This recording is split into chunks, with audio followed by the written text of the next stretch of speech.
Many of you must have heard this or read it somewhere that Forex is the most liquid market in the world, or a market with a daily trading volume of $5 trillion. So what is liquidity and why is it even important? So in this video, I'm going to tell you what is Forex liquid market or liquidity. When in a market, the volume is very high or there are more buyers and sellers, it is called as a liquid market. And usually in a liquid market, the transaction cost and spreads are very low. And also the orders gets filled very quickly. Why is that so?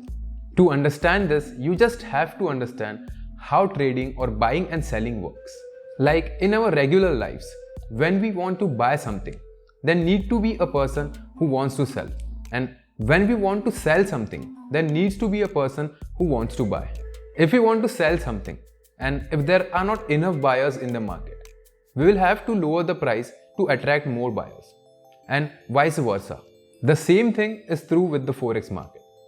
When there are more buyers and sellers in the Forex market, you will be able to buy and sell at a very good price very quickly, and the spreads will be very low.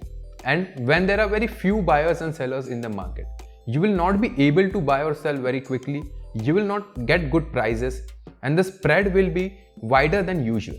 So simply, when there are more buyers and sellers in the market, it is called as a liquid market. And when there are very low buyers and sellers in the market, it is called as a illiquid market. Now, US dollar is the most widely used currency in the market, along with the 7 other major currencies.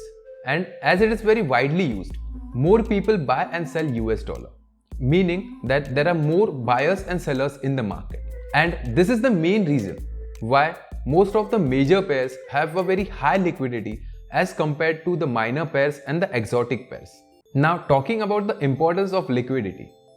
Liquidity is very important for day traders and the scalpers, and that is because they benefit from minimal price movement in the market and hence require very narrow spreads, and they need that their transactions should be filled very quickly. That's all for this video. If you haven't subscribed to this channel, subscribe to it right now for all the Forex related content. Thank you.